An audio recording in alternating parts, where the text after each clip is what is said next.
pour la première histoire que je vais vous raconter aujourd'hui, on va devoir remonter loin dans le temps, mais pas spécialement loin, parce que j'ai quand même mis un certain ordre. Là, on va aller dans les années 1900, précisément en 1952, où le 23 juillet en Égypte a eu lieu la fête nationale de la révolution égyptienne. Cette révolution a permis à l'Égypte de quitter le statut de monarchie pour passer à une république. Et pour ceux qui ne savaient pas, en Égypte, il n'y a pas que des pharaons jusqu'à ce jour. Non, il n'y a pas que des pharaons, il n'y a pas que des Toutankhamon et ce genre de choses. Non, il y a désormais un président parce que c'est une république. Je vais vous expliquer un peu le contexte historique derrière cette révolution égyptienne qui a eu lieu le 23 juillet 1952. La monarchie égyptienne. Avant la révolution, l'Égypte était une monarchie sous le roi Farouk Ier. Le pays était confronté à une corruption généralisée. Vous savez à quel point la corruption peut détruire complètement un État. Lorsqu'il n'y a pas d'honnêteté dans un système, c'est impossible que ce système puisse évoluer. Supposons qu'on se décide tous, là, on fait un groupe de 10, on se décide tous de voyager d'ici décembre et qu'on met tous, je ne sais pas moi, $200 dans la caisse. S'il y en a qui à chaque fois retirent, vous pensez qu'on va atteindre cet objectif? Eh ben non, c'est la même chose dans tous les aspects de la vie, que ce soit dans l'aspect politique, que ce soit dans l'aspect artistique, que ce soit dans tous les aspects qui existent dans ce monde. Là où il y a la corruption, il ne pourra jamais avoir d'évolution. Donc, comme je disais, le pays était confronté à une corruption généralisée, à des inégalités économiques et à une domination britannique persistante malgré une indépendance formelle en 1922. Donc, les Britanniques étaient en Égypte avant 1922. Ils ont fait, ce qu'ils ont fait dans le monde entier, ce qu'ils ont fait en Inde, ce qu'ils ont essayé de faire aussi en Afrique du Sud. Je vais aussi vous parler de ça. Ils ont exercé leur impact de puissance de l'époque pour essayer de coloniser, pour essayer d'assujettir les Égyptiens à l'époque. Et le mouvement des officiers libres, un groupe de militaires nationalistes dirigé par le général Mohamed Naguib et le lieutenant-colonel Gamal Abdel Nasser, a mené la révolution. Ils étaient mécontents de la situation politique et sociale du pays. Ces deux hommes ont joué un très grand rôle dans la libération de l'Égypte pour que l'Égypte soit ce qu'elle est aujourd'hui. Et j'aimerais soulever ce point pour parler des gens qui ont un esprit révolutionnaire, des gens qui ont un esprit de changement, mais qui sont souvent étouffés par nos sociétés à nous parce qu'on nous a appris à think inside the box, à réfléchir dans la boîte, alors que parfois c'est important de réfléchir en dehors de la boîte justement.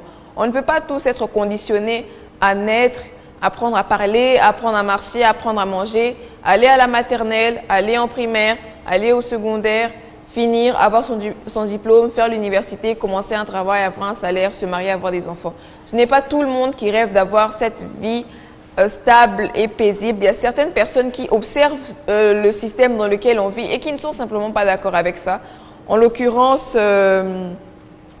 Monsieur Mohamed Naguib et Gamal Abdel Nasser qui ont remarqué que leur pays n'allait pas bien. Leur pays n'allait pas bien du tout et qu'il fallait impérativement faire quelque chose pour remédier à ça. Ils ont décidé de faire naître, de faire croître, de faire grandir tous les verbes qui signifient grandir que vous connaissez. Rajoutez-les à la liste. L'esprit patriotique dans leur cœur afin de libérer l'Égypte de l'emprise britannique. Cet événement a été cet événement a été une révolution. Il y a eu un coup d'État qui s'est passé dans la nuit du 22. Il y a eu un coup d'État qui s'est passé dans la nuit du 22 au 23 juillet. De la même manière qu'il y a eu le même coup d'État un peu plus haut dans l'année ici. On dormait là paisiblement, on se réveille, on touche nos téléphones. Pour ceux qui touchent leur téléphone le matin, pour les matures qui touchent ça qu'à partir de 12 heures, on est désolé. Mais pour nous autres qui touchons nos téléphones le matin déjà, on regarde sur nos téléphones, on voit non, il y a eu une prise Au Palais du Peuple, il y a eu des gens qui se sont introduits, il y a eu ceci, il y a eu un live qui a eu lieu. Eux aussi, à leur moment, à ce moment-là, en 1952, Balali, Balamouki, coup d'État. Ils se sont dit, oh, mais qu'est-ce qui se passe? Le roi Farouk Ier a été abdiqué et a été en exil en Italie. Donc, on l'a vraiment chassé complètement, comme ils ont chassé Mobutu. Donc, c'est comme si là, on dort, on se réveille, paf, Mobutu est allé au Maroc. Là aussi, on dort, on se réveille, paf, Farouk Ier est allé en exil en Italie. Il s'est dit, moi, je ne vais pas mourir pour vous. Je vous ai mis dans la souffrance, dans la corruption, dans la famine, dans ce genre de choses. Et puis, il est parti en exil, là, en exil en Italie, manger des pâtes, je ne sais pas moi quoi, là, à l'époque. Est-ce que les pâtes existaient même à l'époque? Peut-être, je pense. Donc, voilà. La proclamation de la République a eu lieu le 18 juin 1953. La monarchie a été officiellement abolie et la République égyptienne a été proclamée avec Naguib comme premier président. Nasser ensuite a pris le pouvoir en 1954. Vous voyez un peu ce genre d'unité. C'est vrai que ce n'est pas bien de faire un coup d'État, mais ce genre d'unité où, ok, on a fait cette chose à deux, on va justement prendre le pouvoir à deux, justement. Tu vas faire ton tour, quand tu finis, tu me donnes le mien. Ce n'est pas comme on connaît certaines personnes qui, on est à deux pour un projet, tu commences, allez, tu ne veux plus donner à l'autre pour qu'il puisse aussi passer son tour. Soyons honnêtes dans la vie, ok? Soyons honnêtes dans la vie et voilà quoi, c'est très très important. J'ai beaucoup aimé, quand j'ai fait des recherches sur eux, je me suis rendu compte que ils ont vraiment respecté leur duo en fait, jusqu'à la fin. Ils n'ont pas essayé de se tuer l'un l'autre ou je sais pas quoi. Naguib comme premier président et Nasser a ensuite pris le pouvoir après. Simple, basique, efficace, clair. C'est bouclé et directement, c'est bon. Cependant, toute chose a des conséquences, que ce soit une bonne chose ou une mauvaise chose, ça a des conséquences. La première conséquence a été la réforme sociale et économique. La Révolution a initié des réformes majeures, y compris une réforme agraire redistribuant les terres aux paysans, des nationalisations des secteurs des clés économiques. Cela visait à réduire les inégalités et à moderniser l'économie égyptienne. Au lieu que les terres ne puissent profiter que aux riches, que aux rois, que aux aristocrates, ce genre de choses. Non, non, non. Les paysans ont désormais aussi le droit de posséder des terres et le droit de faire des plantations. Moi, matembele, moi quelque chose, moi pomme, moi je sais pas moi quoi qui pousse en Égypte. Et comme ça, tout le monde peut vendre. Comme ça, tout le monde peut vendre, tout le monde peut se faire de l'argent. Et c'est très bien de cette façon-là.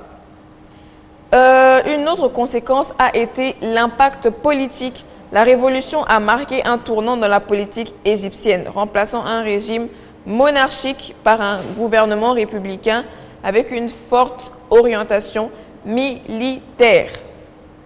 La fête nationale du 23 juillet est célébrée par des défilés, des événements officiels, des discours patriotiques. C'est un jour de fierté nationale pour les Égyptiens, rappelant la lutte pour l'indépendance et la justice sociale et la souveraineté nationale. On dit merci et on dit aussi un très grand bravo à ces deux hommes qui ont permis à l'Égypte d'être ce qu'elle est aujourd'hui, à toutes ces personnes qui se sont battues à leur côté, parce qu'ils n'étaient pas deux hommes avec une arme contre toute l'armée britannique ou contre tout le régime de l'époque. Non, bien sûr, ils ont eu des alliés, ils ont eu des gens qui ont cru en eux, ils ont eu des gens qui leur ont donné la force, qui ont prié pour eux.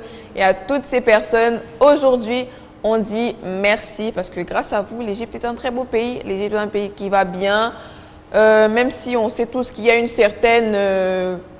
un certain vice qui tourne autour de l'Afrique, mais voilà, l'Égypte va bien. On passe tout de suite à au deuxième sujet de l'éphéméride aujourd'hui. C'est une machine que vous connaissez énormément, ceux qui font commercial surtout, ou surtout les gens de l'époque, nos grands-pères, nos arrière-grands-pères ou grands-mères, nos parents peut-être, parce qu'il y a certaines personnes qui ont des parents assez âgés, oui. Vous connaissez sûrement cette machine qui est la machine à écrire. Et ben voilà, le 23 juillet 1829, par 1900, pas 2000, non, non, non. Le 23 juillet 1829, William Austin Burt, un inventeur américain, a breveté une invention majeure. Lorsque je dis majeure, c'est majeur. Parce que si vous ne vous en rendez pas compte, c'est grâce à cette machine aujourd'hui qu'on a les claviers d'ordinateur. C'est de là que ça vient aussi. Donc, a breveté une invention majeure, le typographe. Cet appareil est considéré comme un précurseur de la machine à écrire moderne. William Burt est né en 1792 dans le Massachusetts. Burt est un inventeur et un arpenteur avec un intérêt marqué pour les machines et les dispositifs mécaniques et tout ce genre de choses. Le typographe, lui, est une machine conçue pour imprimer des lettres sur du papier en utilisant un système de levier et de roulement. Il permettait de produire du texte de manière plus rapide et plus lisible que l'écriture manuscrite. Si ça, ce n'est pas ce que les gens disent vraiment l'intelligence qui vient du ciel. Parce que imaginez d'abord aujourd'hui s'il n'avait jamais eu cette idée d'inventer une machine pareille. Comment on allait écrire avec nos téléphones? On serait peut-être toujours coincé. Bon, c'est vrai qu'on est quand même en 2024, on ne serait pas coincé à écrire des lettres. Mais imaginez un peu votre téléphone là aujourd'hui, le téléphone que vous avez aujourd'hui. Imaginez-le sans clavier. Restez là, on va un peu rester là, on s'imagine. On s'imagine, on réfléchit. Imaginez un ordinateur sans clavier. On allait écrire comment? On allait vraiment écrire comment? Voilà pourquoi il y a certaines personnes que Dieu a bénies. Je leur mets des idées dans la tête comme ça, qui nous permettent voilà, de profiter tous en fait. De profiter tous. Malheureusement, on sait que si c'était un Africain, il allait garder ça pour lui-même, ils allaient utiliser ça dans leur famille seulement et quand il allait mourir, la machine aussi allait disparaître. De ce côté-là, franchement, les Africains, éveillons la conscience. Ce n'est pas tous les Africains, je ne généralise absolument pas. Il y a des Africains inventeurs très talentueux, mais la plupart du temps, lorsqu'un Africain invente quelque chose, c'est pour lui, sa femme, ses enfants et aussi s'il est très gentil, ses frères et sœurs. Mais sinon, point barre, il va garder son invention pour lui-même. Ce n'est pas ce que Burt a fait ici. Burt a inventé une machine, il l'a brevetée et c'est cette machine qui a permis de faire naître la machine à écrire. Le fonctionnement mécanique, le typographe de Burt utilisait une roue cylindrique. Pour ceux qui comprennent les termes, une roue cylindrique, c'est quelque chose qui ressemble à un cercle comme ça, avec des caractères en relief. L'utilisateur alignait la roue pour sélectionner la lettre souhaitée, puis abaisser un levier, imprimer une lettre sur le papier en l'encadrant au préalable. Voilà, je vais relire ce passage pour que vous puissiez essayer d'imaginer la scène dans votre tête. On va essayer d'imaginer ensemble ce que ça voulait dire. Le typographe de Burt utilisait une roue cylindrique avec des caractères en relief. L'utilisateur alignait la roue pour sélectionner la lettre souhaitée, puis abaisser un levier pour imprimer cette lettre sur le papier en l'encadrant au préalable. Tout ça vraiment pour écrire. Là, vraiment, on n'allait pas commencer à se plaindre quand les gens envoient juste des CCCV pour dire coucou, ça va, ou BSR pour dire bonsoir. Parce que imaginez, vous devez faire tout ça pour écrire une lettre. Lorsque quelqu'un t'écrit une lettre, en toute lettre en tout cas, ça veut vraiment dire qu'il te considère ou que cette personne t'aime. Tu ne peux pas lui dire « Oh non, je ne suis pas sûre que tu m'aimes, est-ce que tu m'aimes réellement ?» Non, parce que pour faire tout ça et pour taper une seule lettre, moi, je n'allais pas écrire aux gens. On allait dire « Oui, elle écrit des mots aux gens, cette fille, j'allais assumer mon truc jusqu'à la fin. Jusqu'à la fin en tout cas. On va parler de l'héritage et aussi de la contribution de M. Burt. En plus du typographe, Burt a également inventé d'autres dispositifs. Mais qu'est-ce qu'il n'a pas inventé, ce cher M. Burt? Qu'est-ce qu'il n'a pas inventé? Notamment, le premier appareil de mesure de méridien utilisé pour déterminer la direction du nord magnétique, ce qui a été crucial pour les arpenteurs et les géologues. Une certaine reconnaissance quand même à notre cher William Austin Burt. Il est reconnu aujourd'hui pour ses contributions à la technologie et à l'arpentage et ses inventions sont considérées comme des jalons importants dans l'histoire des machines à écrire et de la cartographie. On va un peu applaudir pour lui là maintenant, où vous êtes applaudissez quand même pour ce monsieur. Et si vous n'applaudissez pas parce que vous dites « Oh, Aselini Nyamalonga, yo Aselini Nyamalonga bando botama ». Hein? Seulement critiquer les gens, seulement dire que mais n'importe qui aurait pu peut-être inventer une machine à écrire. Toi, toi qui penses ça. Parce que tu vas peut-être pas dire ça pour pas qu'on te dise, oh non, tu penses ça dans ton cœur. Tu penses ça sûrement dans ton cœur. Parce que lorsque je disais à une personne que, ouais, demain je compte parler de l'inventeur de la machine à écrire, oh non, pourquoi tu comptes parler de lui? Parce qu'il a fait quoi? Je lui ai répondu de la même manière, maintenant toi tu as fait quoi?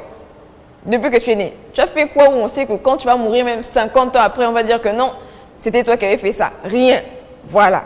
Donc, en résumé, le brevet de William Austin Burt pour le typographe est sorti le 23 juillet 1829, marque une étape importante dans le développement des technologies d'écriture et de communication, ouvrant la voie à des innovations qui ont transformé la manière dont nous produisons et nous partageons les textes écrits.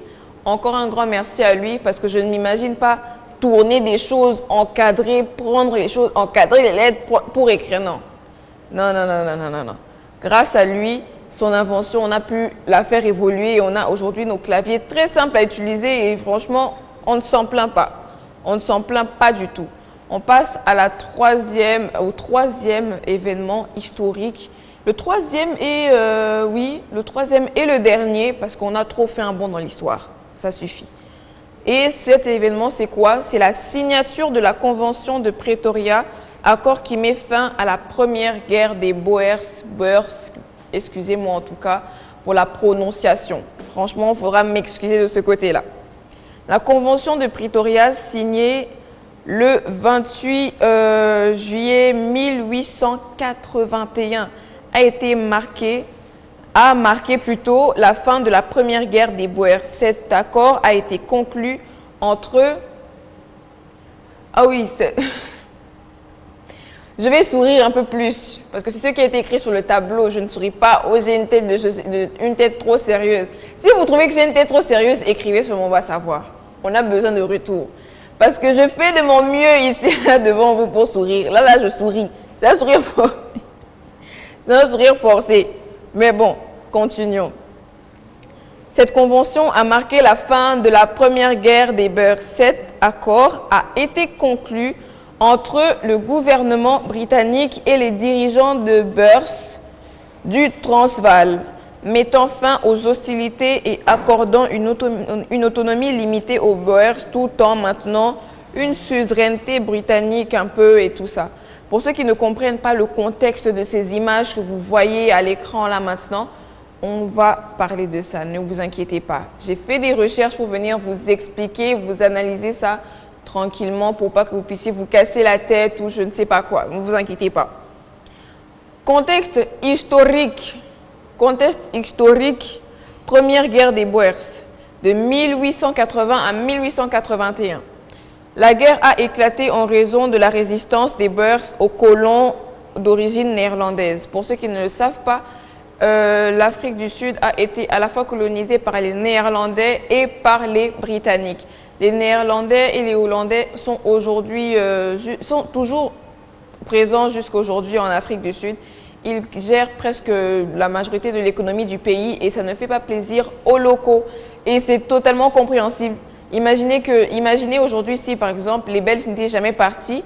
Ils sont juste une petite partie, mais c'est eux qui contrôlent presque toute l'économie du pays. C'est-à-dire que les richesses sont mal réparties. 80% des richesses sont au groupe colonial et 20% et 10% peut-être aux riches eux-mêmes locaux et le reste, c'est les pauvres qui se divisent ça comme un pain ou un Africa Juice qu'on partage à 15-16 personnes. Non, c'est normal que les Sud-Africains ne soient pas d'accord avec ce genre de choses. Ok. Contre la domination britannique, les colons hollandais et les colons... Attendez, où est-ce que j'étais? Je viens complètement de m'embrouiller. Voilà. Les tensions avaient monté après l'annexion du Transvaal par la Grande-Bretagne en 1877. En décembre 1880, les Boers se sont soulevés contre les autorités britanniques, menant à une série de batailles et de sièges, d'où vous pouvez voir les images à l'écran où il y a des batailles sanglantes, des gens se plantent des choses à cheval, parce qu'à l'époque, il n'y avait pas de char de combat. À l'époque, c'était seulement ton cheval, ton combat, en fait. Ton cheval, ton combat. C'était ça. Tu n'as pas de cheval, ça te regarde, tu vas courir avec ton arme et ton épée à gauche, à droite, comme une souris qui ne sait pas où aller. Le déroulement de la guerre.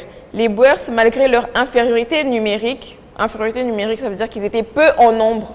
Parce que ils n'étaient pas beaucoup. C'est ça ce que ça veut, c'est ça ce que ça veut dire. Ont remporté plusieurs victoires importantes, notamment une à Neck, Ashwick-Goth et à Majuba Hill.